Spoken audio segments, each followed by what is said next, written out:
The skies over South America looked calm on the surface, but beneath that calm lay a growing tension that made the world hold its breath. At a U.S. airbase in the southern Caribbean, the sound of AH-64 Apache helicopter rotors broke the stillness of the afternoon. From a distance, several technicians could be seen loading small, grayish-green missiles onto the sides of the Apache. But what caught global attention wasn't the helicopter itself, it was the type of missile being loaded, the AGM-114 Hellfire, a precision-guided weapon designed to destroy armored vehicles and high-value targets. The moment was soon captured by surveillance satellites and quickly spread across international media. For many, it might have seemed like a routine military exercise, but for Venezuela, whose territory lies just a few hundred kilometers away, it was a warning sign that could not be ignored. Relations between the United States and Venezuela have long been fraught with tension. Since the early 2000s, the two nations have clashed over energy policy, political ideology, and human rights. Washington has repeatedly accused Caracas of suppressing opposition voices and violating human rights, while Venezuela has accused the U.S. of economic interference and political sabotage. The situation has grown more strained in recent years, especially as the U.S. increased military cooperation with Colombia and several Caribbean nations. The joint military drills, dubbed Southern Shield, were officially meant to strengthen regional stability, but in Caracas's eyes, they were a show of force right at its doorstep. When footage of the Apache armed with Hellfire missiles appeared on international television, the atmosphere in Caracas shifted dramatically. The Venezuelan government immediately convened an emergency national security meeting. The Ministry of Defense issued an official statement calling the U.S. move a dangerous provocation that threatens regional stability. All major air bases were ordered to increase readiness, while Sukhoi Su-30 Mk-2 fighter jets began patrolling the western skies. In a nationally televised speech, the Venezuelan president declared that his nation would not bow to foreign intimidation, calling the U.S. action an attempt to pressure Venezuela ahead of ongoing discussions on oil and sanctions at the United Nations. Yet behind the fiery rhetoric, analysts saw something deeper, a calculated strategy unfolding. According to several defense experts, the loading of Hellfire missiles onto Apaches in the southern region was no coincidence. It was part of a deterrence strategy, a subtle but powerful message meant to remind the world that Washington still holds air dominance over the Western Hemisphere.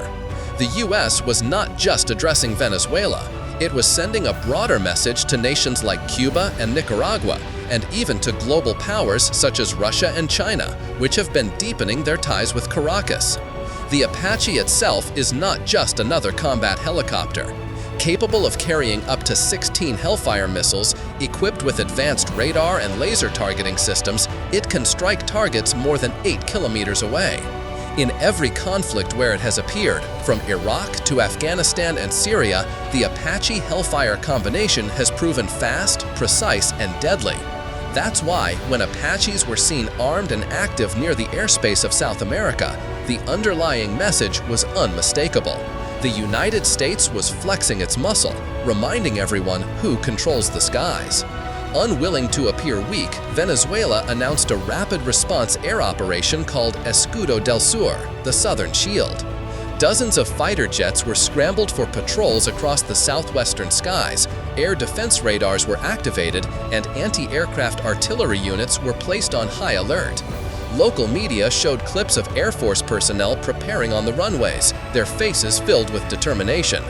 On social media, the hashtag Defiende la Patria, defend the homeland, began trending, sparking a wave of patriotic sentiment. But behind the nationalistic fervor, ordinary citizens were anxious. They knew that any escalation could worsen an already fragile economy. Fuel prices could skyrocket, inflation could surge again, and new international sanctions might follow, all triggered by a confrontation they didn't ask for. International analysts began describing the situation as a chess game in the southern skies. Every troop movement, every missile loaded, every diplomatic statement, each was a calculated move in a larger geopolitical match. For Washington, strengthening its military presence in the Caribbean wasn't just about Venezuela. It was also about securing vital trade routes and maintaining control over the energy corridors of the Caribbean Sea. The region remains a critical gateway for global oil transportation, and whoever controls it wields enormous influence over the regional economy. Meanwhile, Russia and China, Venezuela's main allies, were said to be closely monitoring the situation. Reports emerged that a Russian recognition vessel had moved closer to Caribbean waters, while China issued diplomatic statements opposing any unilateral military actions in the region. These developments have raised global concern, as a local standoff in South America could easily evolve into a new geopolitical flashpoint between global powers. Days later, Venezuela formally filed a diplomatic protest to the United Nations, accusing the United States of violating the principle of non-intervention and destabilizing the region. The U.S. delegation dismissed the accusations, asserting that the operation was merely a routine readiness drill. But behind closed doors, intelligence operations on both sides intensified. American surveillance aircraft began increasing patrols over the Caribbean, while Venezuelan radar systems expanded their detection range deep into international airspace. The confrontation has since evolved into a psychological standoff.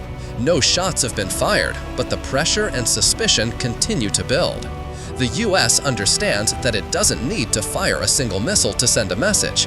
Simply showing an Apache loaded with Hellfire missiles is enough to remind adversaries of its unmatched strike capability. Venezuela, on the other hand, knows that overreacting could give Washington an excuse to escalate further.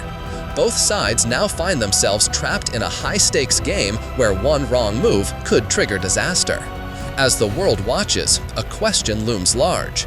Is this merely a display of power politics or the beginning of a new conflict in South America? Some analysts believe Washington is testing Caracas's limits, gauging how far Venezuela is willing to go. Others argue it's part of a broader strategy of hybrid pressure, a mix of economic and military tactics aimed at reshaping alliances in the region. Should Venezuela continue strengthening its ties with Russia and China, it's likely that the U.S. will expand its military footprint in the south, possibly through joint drills or new forward deployments in Colombia or Aruba. The skies over South America have thus become a tense arena, calm on the surface but simmering beneath. On one side stands the United States, asserting its dominance. On the other, Venezuela, determined to defend its sovereignty. Between them, clouds drift silently over the Caribbean, carrying the echoes of jet engines and unspoken warnings. By nightfall, satellite cameras still monitor every movement at the U.S. airbase. The Apaches remain on standby, Hellfire mounted and ready, but unfired. In Caracas, the presidential palace lights burn late into the night, a sign that the nation's leaders remain vigilant. The world watches in uneasy silence, uncertain whether dawn will bring peace or a spark that ignites the next great conflict.